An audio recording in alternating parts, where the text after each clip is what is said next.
These are your scoring clubs. It doesn't matter how good you already are with your wedges, there's always room for improvement. In today's video, I'm going to explain how I've made these clubs the best clubs in my bag, and it's all to do with distance control. Let's get into it.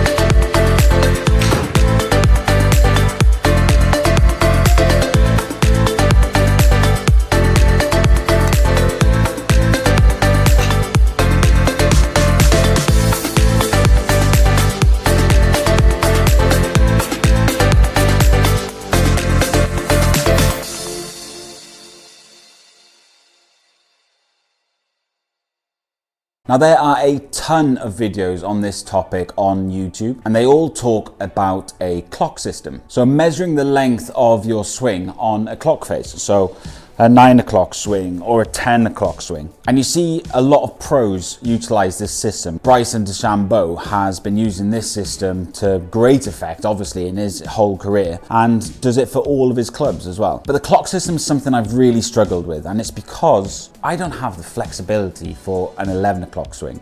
I've barely got the flexibility for a 10 o'clock swing. So I needed to think of a slightly different system to help me get better with my wedges. My system follows the same sort of lines, but instead of a clock face, I'm thinking of a sort of power gauge. My full swing being a 100% swing, and something that's more like a 9 o'clock swing or an 8 o'clock swing being my 50%. I'm able to really narrow down how far I want to hit the ball, so I can sort of sense where my 75% swing is, where my 80% is, where my 60% is. And that way I can get really dialed in with my carry numbers. Let me show you what I mean. So I've got a pitch and wedge in my hand, and on average, my pitch and wedge flies about 135 yards. This is for a 100% swing.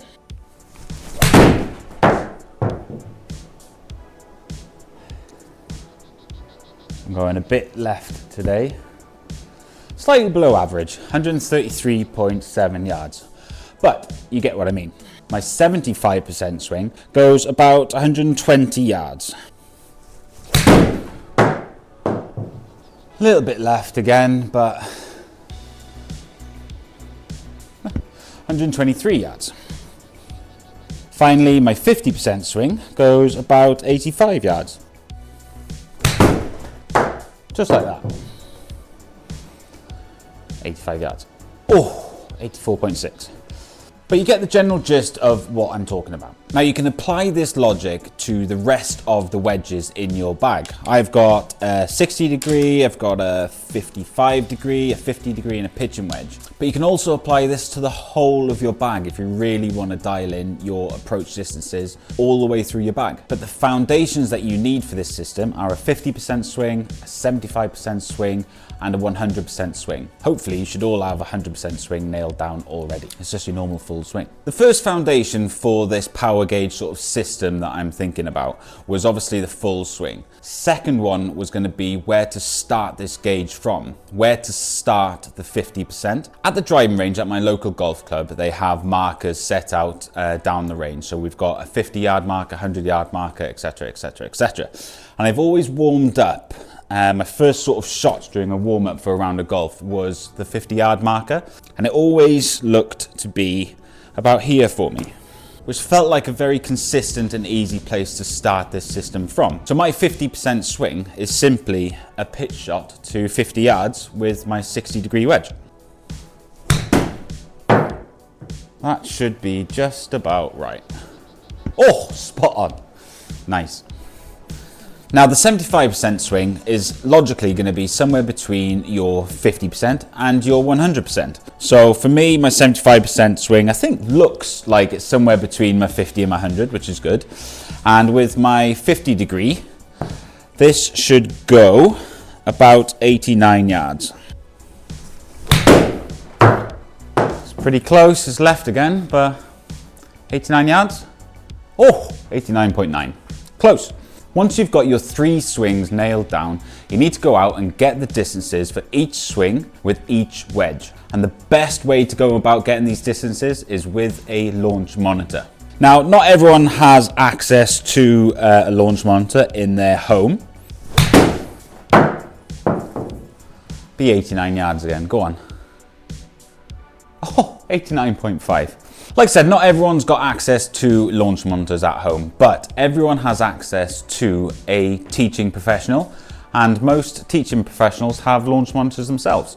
They will offer something called a gapping session. Gapping sessions are useful anyway. It's basically where you go hit balls for an hour or so and get the distances that your clubs carry. But if you went there and spent one session of that just getting in your distances for your wedges, it's going to be close again. 89 yards, 91.6, close. If you went and got all the distances for your wedges, you'll walk away with all the tools you need to lower your handicap and hit your wedges closer. Now, if you're a little bit of a geek like me, you could fill out a spreadsheet and put all your distances in this spreadsheet. If you're feeling extra geeky, you could fill out a little card and laminate it as well. And if you're feeling super duper geeky, you could put it in a course planner and stick it to the back of your course planner. Now that all might be a little bit over the top, but it is going to be important to write these numbers down and have them on your person somewhere, even if you just leave them in your golf bag and you need to refer to them every now and then. Now the numbers I'm putting into this sheet are the carry numbers, so you'll always know how far you want to carry your golf ball. Now the carry number is the most important because you need to know how far your ball is traveling in the air. Course conditions change every single day depending on how much rain there's been in the last week, if the sprinklers have been on for an extra hour, if they've mowed the grass a little bit shorter than usual. The ball will roll out differently every single day. So knowing how far you want to carry your ball is the most important. So in this table here, you can see all my carry distances for my 50% swing, my 75% swing, my 100% swing, and all 5 of the wedges that I actually carry in my bag. My 60 degree, my 55, my 50, my approach wedge, and my pitching wedge. Let's put myself to the test. I'm going to do 5 random distances on the GS Pro driving range. First one is going to be 57 yards. Just going to refer to my laminated geek sheet. So it's going to roll out about 5 yards, let's say. So I need to carry this 52. So my 50% 60 degree is going to be about right. Let's give it a go. Shot number 1, 50% 50 degree. 60 degree, sorry. Oh, that was fat. That's not good. Get there somehow. Oh, great start. 4 foot 3 inches. Got a little bit lucky with the contact there. Second distance, 120 yards. So I need to carry about 115. That's a bit of a full 50 degree for me. Let's go with a smooth approach wedge, about 80%. A little bit more, maybe 85%. Got to cut a little bit, it's going left. Why am I going so left today? Bounce! Not bad, 14 foot 4 inches.